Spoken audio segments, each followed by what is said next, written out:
এই মুহূর্তে ঢাকা বিশ্ববিদ্যালয়ে আছেন সহকর্মী ফরহাদ বিন নূর। বিস্তারিত জানবো তার কাছে। ফরহাদ, তফসিলে আর কি কি বিষয় উঠে এসেছে এবং এই যে একটা কাঙ্ক্ষিত নির্বাচন শিক্ষার্থীদের পক্ষ থেকে বলা হচ্ছিল, ছাত্র সংগঠনগুলোর পক্ষ থেকে বলা হচ্ছিল, এখন এটা নিয়ে আসলে প্রতিক্রিয়াটা কি?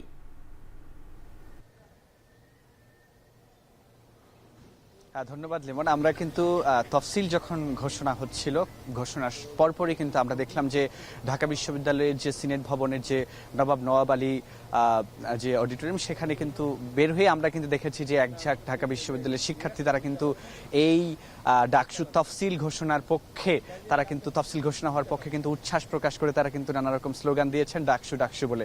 এবং আমরা দেখেছি এরপরেই কিন্তু আমরা ডাকসুর সামনে এসেছি। এখানে বিভিন্ন রাজনৈতিক ছাত্র সংগঠনের নেতাদেরকেও কিন্তু এখানে আমরা তাদের উপস্থিতি দেখছি। বিশেষ করে ইসলামী ছাত্র শিবিরের সাধারণ সম্পাদক ঢাকা বিশ্ববিদ্যালয় শাখার মহিউদ্দিন খান, তার সঙ্গে আমরা একটু আগেও কথা বললাম গণমাধ্যম কর্মীরা।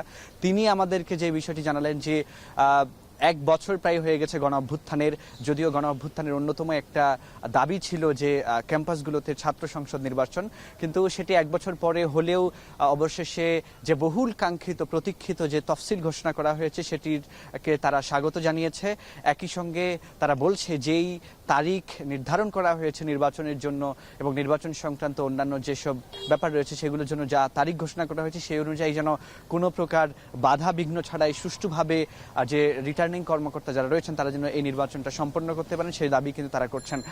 এছাড়া এখানে অন্যান্য ছাত্র সংগঠন যে বিশেষ আমরা দেখেছি যে এখানে ছাত্র অধিকার পরিষদ, বাগছাস, তারাও কিন্তু এখানে আছেন। তারাও কিন্তু এই নির্বাচনের পক্ষে কিন্তু তারা আসলে কথা বলছেন এবং উচ্ছ্বাস প্রকাশ করছেন এই তফসিল ঘোষণার পরে। আমরা ছাত্রদলের সঙ্গেও একটু পরে কথা বলবো। ছাত্রদলের নেতাদের সঙ্গে আমাদের কথা হয়েছে, গণমাধ্যমের সঙ্গে হয়তো আমরা গণমাধ্যমকে তারা হয়তো কিছুক্ষণ পরে প্রতিক্রিয়া জানাতে পারেন।